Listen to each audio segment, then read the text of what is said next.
আসসালামু আলাইকুম রহমতুল্লাহি বারাকাতু। সম্মানিত ভিউয়ার্স, আপনারা যে বিড়ালগুলো দেখছেন মনে হচ্ছে বিড়ালগুলো অনেক স্বাভাবিক। বিড়ালগুলো আসলেই স্বাভাবিক, কিন্তু তাদের জীবনের অবস্থা এমন অস্বাভাবিক হয়ে উঠেছিল যে বলার কথা না। ক্ষিধার যন্ত্রণায় বিড়ালগুলো যেখানেই মানুষ দেখতে পাচ্ছিল সেখানেই খেতে যাচ্ছিল।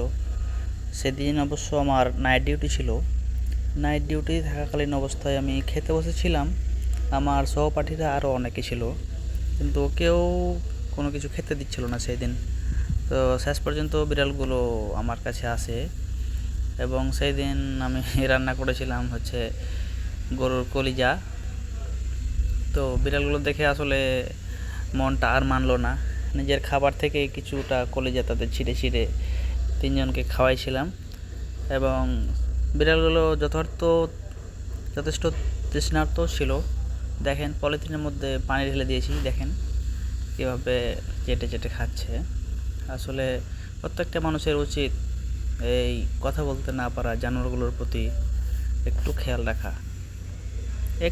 রাখা।